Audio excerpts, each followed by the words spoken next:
નમસ્કાર મિત્રો, ધોરણ 12 માં તમારું સ્વાગત છે.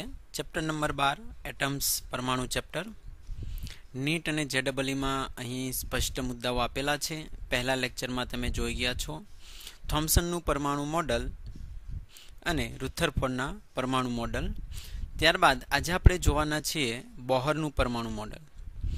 અને અહીં ઘણા આઈએમપી ક્વેશ્ચન્સ તેમજ શોર્ટકટની ટ્રીક આપેલી છે જેનો તમે અભ્યાસ કરશો. તો આપણે શરૂ કરીએ છીએ બોહરનું પરમાણુ મોડલ. એ પહેલાં તમને થોમ્સનના પરમાણુ મોડલમાં માહિતી આપી દઈએ. થોમ્સનનું જે પરમાણુ મોડલ હતું મિત્રો, તેમાં શું હતું તો કે થોમ્સને કીધું કે ભાઈ ઇલેક્ટ્રોન જે છે તે ચોક્કસ રીતે ગોઠવાયેલા છે, ચોક્કસ ભાતમાં ગોઠવાયેલા છે, બરાબર છે. ત્યારબાદ ધન વીજભાર જે છે એ બાકીના અવકાશ જે છે તેમાં ધન વીજભાર છે અસ્તવ્યસ્ત સતત રીતે ગોઠવાયેલો છે મિત્રો. આ થોમ્સનનું પરમાણુ મોડલ હતું. સતત એટલે કે તમને ખ્યાલ હશે જ્યાં પણ ખાલી ગેપ છે ત્યાં ગોઠવાયેલો છે. આ ગયા લેક્ચરમાં તમે શીખી ગયા છો. જો તમે અભ્યાસ ન કર્યો હોય તો તમે પહેલો લેક્ચર જોઈ લેશો. ત્યારબાદ આ જે મોડલ હતું તે આપણે શીખી ગયા છે થોમ્સનનું પરમાણુ મોડલ હતું, બરાબર છે. થોમ્સનનું પરમાણુ મોડલ. રુથરફોર્ડના પરમાણુ મોડલની વાત કરીએ તો કે રુથરફોર્ડનું પરમાણુ મોડલ હતું તેને શું કીધું તો કે રુથરફોર્ડના પરમાણુ મોડલમાં સમગ્ર ધન વિદ્યુતભાર જે છે મિત્રો તે પરમાણુના કેન્દ્રમાં કેન્દ્રિત થયેલો છે, જેને ન્યુક્લિયસ કહે છે. તો ધન વિદ્યુતભાર છે તેના કેન્દ્રમાં કેન્દ્રિત થયેલો છે, બરાબર છે. અને ઇલેક્ટ્રોન જે છે તે તેના વર્તુળાકાર માર્ગે પરિભ્રમણ કરે છે, બરાબર છે. ઇલેક્ટ્રોન જે છે પરમાણુના આસપાસ વર્તુળાકાર માર્ગે પરિભ્રમણ કરે, પરંતુ તે પરમાણુની સ્થિરતા સમજાવવામાં કેવો પડે છે મિત્રો? નિષ્ફળ બને છે પરમાણુની સ્થિરતા સમજાવવામાં, બરાબર. ઇલેક્ટ્રોન જે છે તેની કોઈપણ કક્ષાઓમાંથી અનંત કક્ષાઓમાંથી કોઈપણ કક્ષામાં પરિભ્રમણ કરી શકે તેવું રુથરફોર્ડે જણાવ્યું. રુથરફોર્ડે તમને જણાવ્યું કે ઇલેક્ટ્રોન જે છે તે તેની અનંત કક્ષામાંથી કોઈપણ કક્ષામાં પરિભ્રમણ કરી શકે છે. તો અહીં આપણે બોહરનું પરમાણુ મોડલ તેને શું કીધું તો આપણે એની વાત કરીએ છીએ. બોહરે કીધું કે ઇલેક્ટ્રોન છે તેની અનંત કક્ષામાંથી માત્ર એવી જ કક્ષામાં પરિભ્રમણ કરી શકે જેનું કોણીય વેગમાન h/2π ના પૂર્ણ ગુણાંકમાં હોય. મિત્રો, ઇલેક્ટ્રોન જે છે એ અનંત કક્ષામાં પરિભ્રમણ કરતો નથી. તેણે જણાવ્યું કે ઇલેક્ટ્રોન જે છે એ સમજો આપણું છે ન્યુક્લિયસ છે જેમાં ધન વીજભાર છે. ખાસ જોશો મિત્રો, આવડી જશે તમને. તેની અનંત કક્ષાની બદલે એ એવી જ કક્ષામાં પરિભ્રમણ કરતા હોય જેનું કોણીય વેગમાનને આપણે L પણ લખી શકો છો, બરાબર છે. એંગ્યુલર મોમેન્ટમ L જે h/2π ના પૂર્ણ ગુણાંક એટલે n લખી શકો છો, જ્યાં તમે n બરાબર લખી શકો છો 1, 2, 3. હવે અહીં તમને માહિતી આપી દઉં છું ઇલેક્ટ્રોનનો ગતિમાર્ગ કયા પ્રકારનો હોય છે. બોહરના પ્રથમ મુદ્દા ઉપરથી તમને માર્ગ જણાવું છું. ઇલેક્ટ્રોન જે છે એ એવી જ કક્ષામાં પરિભ્રમણ કરતો હોય અને દ બ્રોગલીના મત પ્રમાણે પણ તમે શીખી ગયા છો. દ બ્રોગલીના મત પ્રમાણે ઇલેક્ટ્રોન જે છે એ સ્થિત કક્ષામાં પરિભ્રમણ કરે છે મિત્રો, બરાબર છે. સ્થિત કક્ષામાં. અને સ્થિત કક્ષામાં પરિભ્રમણ દરમિયાન તેની ઉર્જા જે છે તેનું ઉત્સર્જન થતું નથી. એક સમાન ઉર્જાથી ગતિ કરે છે, આથી ઇલેક્ટ્રોન જે છે એક સમાન માર્ગે પાછો ત્યાં ને ત્યાં ફરે છે, બરાબર છે.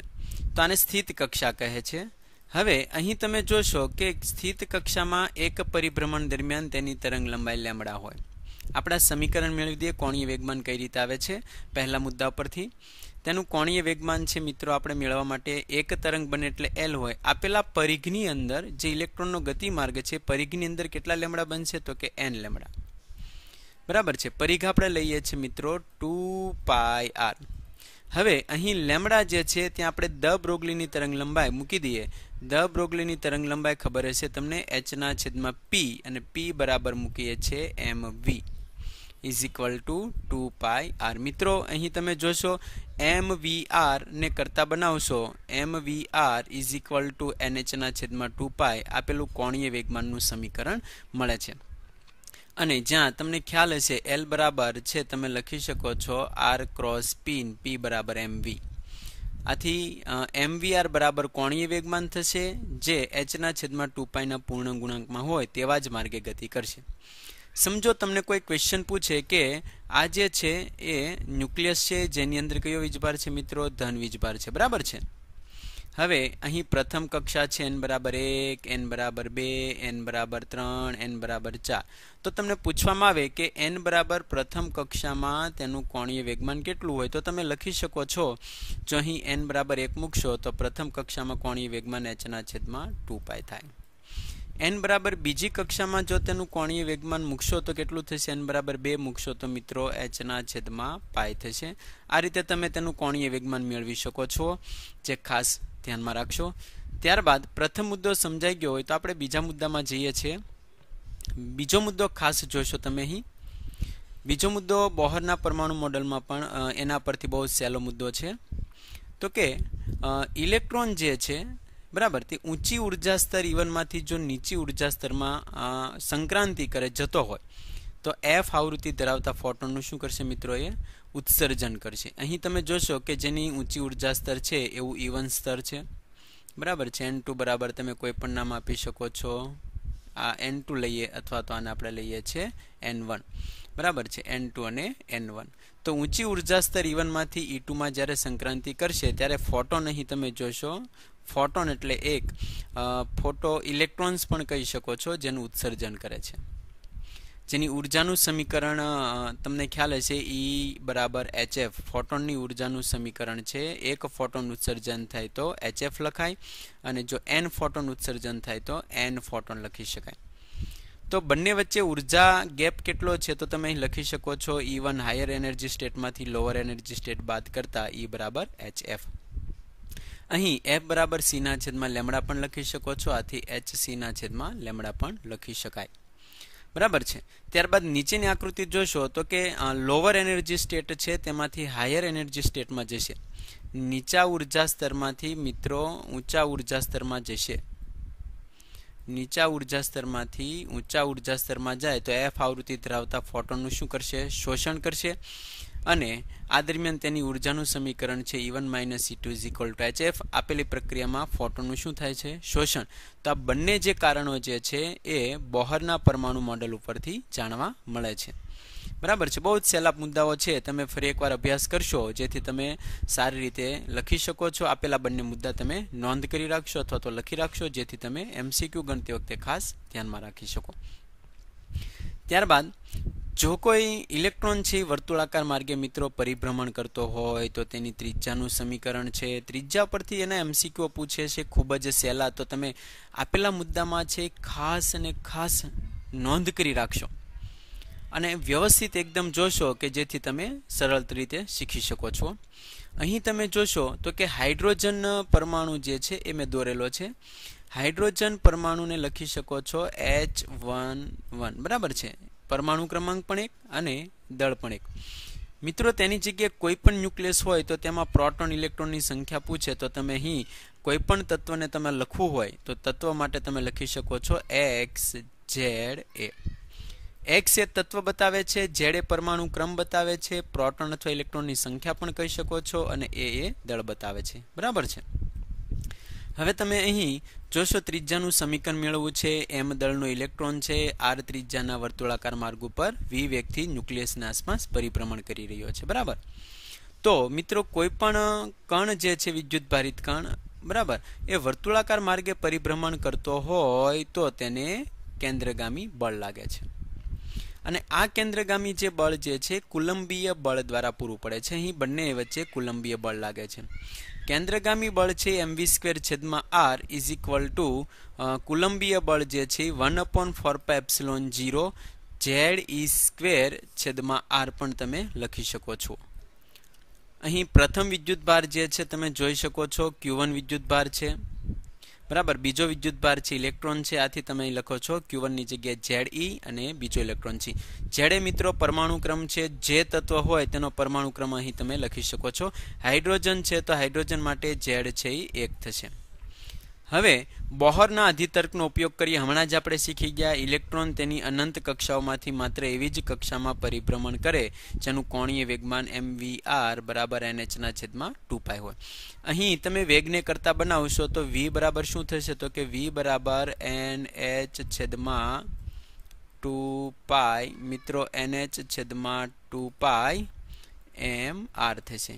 આ વેગની કિંમત છે નો વર્ગ કરીને જો સમીકરણ 1 માં મૂકી દઈએ તો અહીં વર્ગ કરતા mv² n² h² બેનો વર્ગ થશે 4 π² m² r². આ કિંમત જે છે એ ઉપરના સમીકરણમાં મૂકી દઈએ તો તમને નીચેનું પદ મળશે જે ખાસ તમે નોંધ કરી રાખશો. અહીં તમે જોશો તો કિંમત મેં મૂકેલી છે તો કિંમત મૂકતા n² h² 4 π² m² r² બંને બાજુથી સરખા પદ છે તેને ઉડાડી દેશો. 4 π ઉડાડી દેશો બરાબર છે. તો અહીં ત્રિજ્યા જે છે ને કરતા બનાવશો મિત્રો તો એક m ઉડી જશે. ત્રિજ્યાને કરતા r ને બનાવશો તો પદ શું મળે છે n² h² સામેનું પદ ε0 છેદમાં અહીંયા વધે છે પદ છે π z m e². તમને સહેલી રીતે યાદ રહે એ રીતે જો તમે સમીકરણ લખશો તો તમે એક્ઝામમાં ઝડપથી તમે એને યાદ કરી શકશો અને તમે દાખલા ગણી શકશો. અહીં તમે જોશો n જે છે બરાબર છે z એની સિવાયના જેટલા પણ પદ છે h પ્લાન્ક અચળાંક ε0 શૂન્યાવકાશની પરમિટિવિટી પાઈ છે 3.14 છે બરાબર છે અને આ જે કિંમત જે છે m છે ઇલેક્ટ્રોનનું દળ છે તો બધા જ પદની જો તમે કિંમત મૂકશો તો મિત્રો તેનો જવાબ છે 0.53 એંગસ્ટ્રોમ મળે છે બરાબર છે. અને બીજી રીતે તમારે લખવું હોય તો ત્રિજ્યા જે છે n²/z ના સમપ્રમાણમાં હોય છે. n એટલે ક્વોન્ટમ કક્ષા n બરાબર 1 2 3 4 z એટલે પરમાણુ ક્રમ. તમને પૂછવામાં આવે હાઇડ્રોજન પરમાણુ છે ખાસ એક્ઝામ્પલ આપણે લઈએ હાઇડ્રોજન પરમાણુ છે તો n બરાબર પ્રથમ કક્ષામાં તેની ત્રિજ્યા કેટલી હોય તો તમે લખી શકો છો rn બરાબર અહીં n છે ત્યાં લખશો 1 હાઇડ્રોજન માટે z બરાબર 1 આથી તમે લખી શકો છો 0.53 એંગસ્ટ્રોમ. મિત્રો બીજી કક્ષામાં જો તમને ત્રિજ્યા પૂછે તો r2 = 0.53 ગુણ્યા n એટલે 2 નો વર્ગ 4 છેદમાં હાઇડ્રોજન માટે પરમાણુ ક્રમ 1. તો આ રીતે તમે બીજી કક્ષામાં ત્રિજ્યા ત્રીજી કક્ષામાં ત્રિજ્યા જેનું સમીકરણ છે બહુ જ સહેલું છે અને તમે આપેલા સમીકરણની મદદથી જ દાખલાઓને જો ગણવાનો પ્રયત્ન કરશો તો સહેલી અને સાદી રીતે તમે ગણી શકો છો. ત્યારબાદ ઇલેક્ટ્રોન જે છે તે પરિભ્રમણ કરતો હોય તો જો તમને તેનો વેગ પૂછે વેગ તો મિત્રો અહીં તમને વેગના ઘણા બધા સમીકરણ આપેલા છે. ખાસ અને ખાસ તમે આપેલા સમીકરણનો ઉપયોગ કરી અને દાખલાઓ જે છે ગણી શકો છો. તો સૌપ્રથમ પહેલા આપણે અહીં સમીકરણ બનાવીએ. બોહરનો અધિતર્ક કોણીય વેગમાન mvr બરાબર nh/2 પાય. અહીં વેગને કરતા બનાવશો તો v = nh/2 પાય mr. મિત્રો ખાસ ધ્યાન રાખશો વેગ જે છે એ આપણે સમીકરણ જ્યારે બનાવીએ છીએ ત્યારે અહીં તમે જોશો તો v જે છે કોના પર આધાર રાખે છે proportional to n પ્રમાણે. આ સમીકરણની મદદથી તમે v proportional to n લખી શકો છો પરંતુ તમે દર્શાવી શકતા નથી કારણ કે અહીં તમારે r ની કિંમત હજી મૂકવાની બાકી છે. એટલે જો કોઈ MCQ જો તમને આપે બરાબર છે તો તમે ખાસ ધ્યાન રાખશો MCQ માં તમારે આપેલું પદ છે ટીક કરવાનું નથી. તમને નીચેનું જે સમીકરણ આપ્યું છે તેને તમારે ટીક કરવાનું છે બરાબર છે. તો ચાલો અહીં ફરી એકવાર આપણે જોઈએ તો કે mvr બરાબર nh/2 પાય વેગને કરતા બનાવશો તો અહીં તમને સમીકરણ મળે છે. ત્યારબાદ r ની કિંમત છે તમારે અહીં એડ કરવાની છે. r ની કિંમત હમણાં જ મેં તમને કીધી n² h² ε0 છેદમાં π z m e². જો આપેલી કિંમત મૂકીએ સરખા પદ જે છે મિત્રો બંને બાજુથી જો આપણે એને ઉડાડીએ n h એક n h ઉડી જશે તો સમીકરણ વધે છે તેને ખાસ નોંધ કરી રાખશો z² છેદમાં 2 ε0 nh. વેગ કોના પર આધાર રાખે છે તમને પૂછે ને એક્ઝામ્પલ તો તમારે લખવાનું છે વેગ proportional to z/n. બરાબર છે. આ સમીકરણ છે ખાસ તમારે નોંધ કરી રાખવાની છે જેથી તમને કોઈ પણ MCQ આપે તો તમે કહી શકો છો. તમે અહીં જોશો આપેલા સમીકરણને ઉપર અને નીચે c વડે ગુણતા અને c વડે ભાગીએ તો z² × c છેદમાં 2 ε0 ch × n. અહીં તમે જોશો c એટલે કે ઝેડ અને એન જે છે એને 12 કોમન કાઢી લઈએ તો એપ્સિલોન 0 ની કિંમત મૂકશો 2 પ્રકાશનો વેગ અને h પ્લાન્ક અચળાંકની જો તમે કિંમત મૂકશો અને ઇલેક્ટ્રોનનો સ્ક્વેર કરશો તો મિત્રો તમને અહીં c ના છેદમાં 137 મળશે. ઘણા બધા MCQ આના સ્વરૂપમાં પણ પૂછે છે. હાઇડ્રોજન પરમાણુ હોય તો તમને ખ્યાલ છે કે z બરાબર 1 થશે, n બરાબર તમને ખ્યાલ છે પ્રથમ કક્ષામાં વેગ કેટલો હોય તો 4 ઓપ્શનમાંથી જો તમારે સિલેક્ટ કરવાનું હોય તો પ્રથમ કક્ષામાં તમે વેગ છે જવાબ ટીક કરી શકો છો. બહુ જ સહેલું સમીકરણ છે. વેગ v c ના છેદમાં 137 z બરાબર 1 અને n બરાબર 1. જો n બરાબર બીજી કક્ષામાં વેગ પૂછે તો તમે લખી શકો છો v c ના છેદમાં 137 z બરાબર 1 n બરાબર 2. આ રીતે ગુણાકાર અહીં તમે કરી અને જવાબ ટીક કરી શકો છો. ત્યારબાદ ઘણા બધા એક્ઝામ્પલ જે છે તેમાં બીજી રીતે પણ દાખલાઓ પૂછે છે. અહીં c ના છેદમાં 137 નું સાદરૂપ જે છે 2.2 × 10⁶ z ના છેદમાં n. આ સ્વરૂપે પણ તમને દાખલો પૂછે. સમજો n બરાબર પ્રથમ કક્ષામાં ત્રિજ્યા પૂછે તો તમે લખી શકો છો 2.2 × 10⁶ z એટલે 1 n એટલે 1. બીજી કક્ષામાં જો તમને પૂછે તો n બરાબર 2 2.2 × 10⁶ 1/2. આ રીતે તમે ટીક કરી શકો છો મિત્રો. બહુ જ સહેલા વેગના સમીકરણ છે. તો રાઉન્ડ કરેલા જે પણ સમીકરણો છે તેને ખાસ નોંધ કરી રાખશો અને દર્શાવવાના રહેશે તમારે. ત્યારબાદ તમે જોશો અહીં કે વેગના જે પણ સમીકરણો છે તેના પરથી આપણે બીજા સમીકરણો મેળવીએ. ત્રીજાનું સમીકરણ એકવાર ખાસ જોઈ લેશો.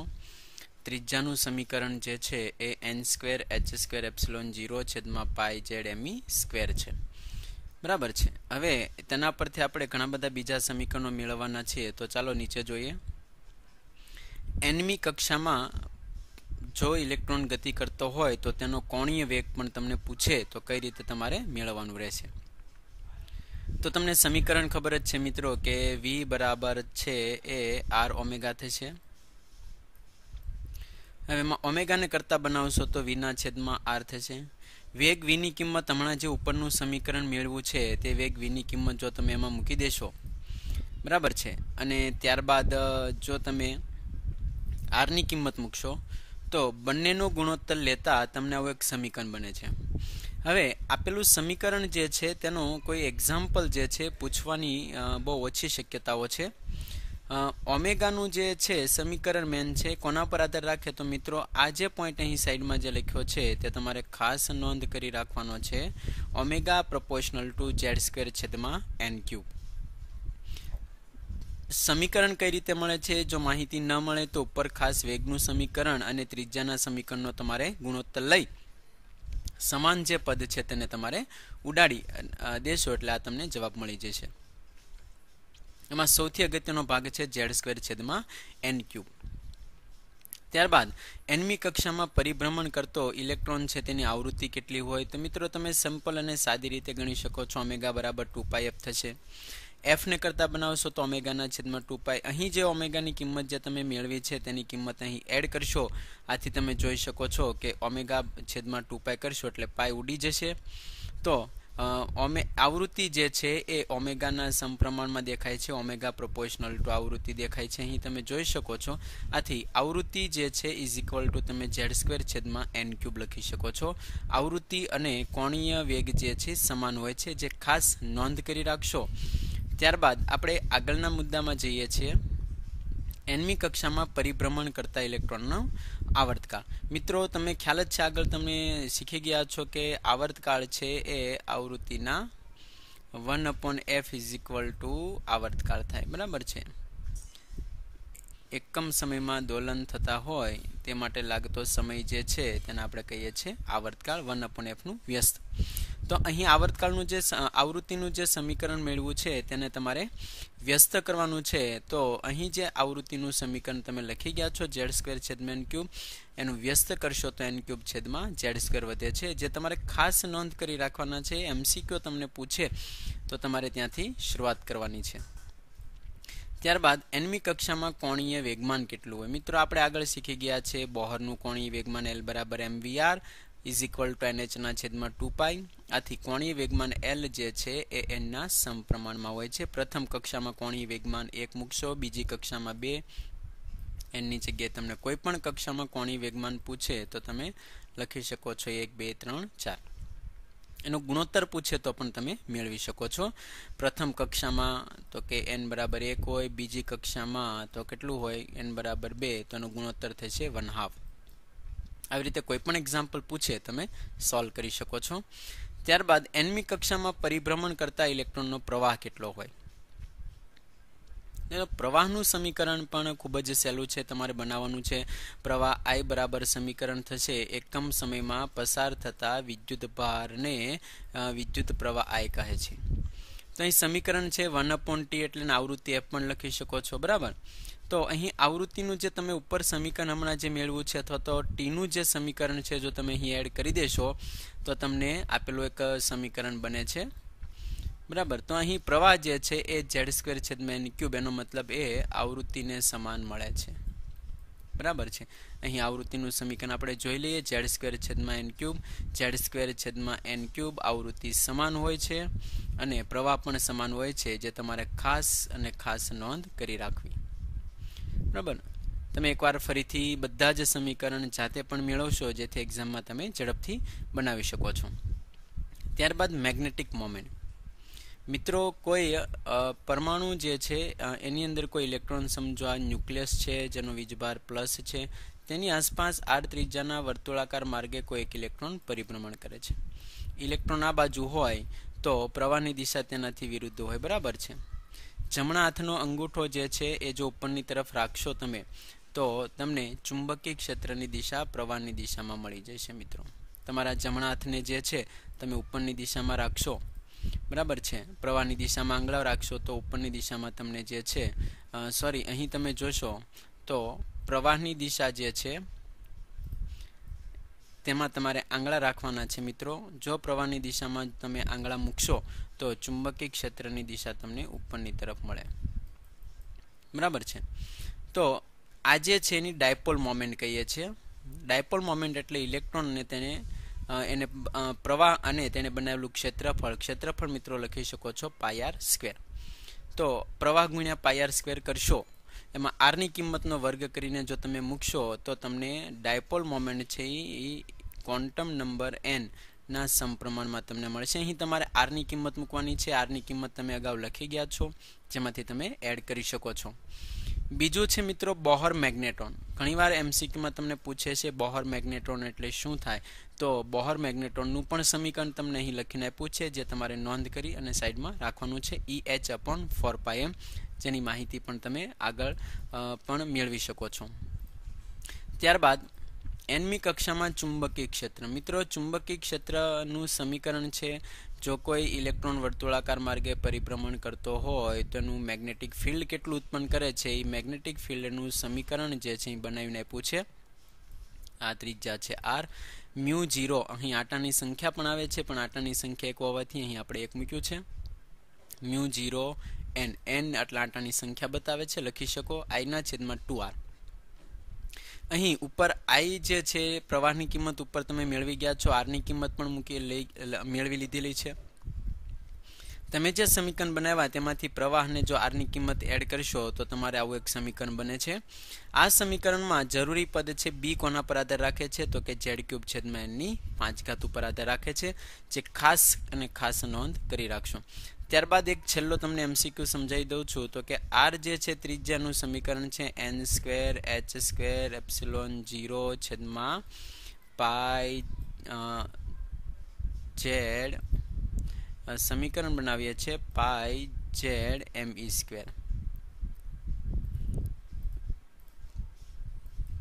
πzme². અહીં જો તમને ક્ષેત્રફળ પૂછવામાં આવે તો મિત્રો તમને ખ્યાલ હશે ક્ષેત્રફળ એટલે πr² થાય, અને જો તમને વ્યાસ પૂછવામાં આવે તો વ્યાસ એટલે 2r થશે, ત્રિજ્યાનું બમણું. અહીં તમે લખી શકો છો. અને એ પ્રમાણે તમને n નું કોઈ n નંબર પૂછે n એ બરાબર 1 2 3 આ જો કિંમત મૂકવાની પૂછે તો તમે એમાં મૂકી અને ક્ષેત્રફળ તથા વ્યાસ તમે મેળવી શકો છો, જે ખાસ નોંધ કરી રાખશો. ત્યારબાદ આપણે આગળના ત્રીજા લેક્ચરમાં જોવાના છીએ ઉર્જાના સમીકરણો. ઘણા બધા જ અગત્યના ભાગ છે, તો એના તરફ આપણે આગળ જઈશું.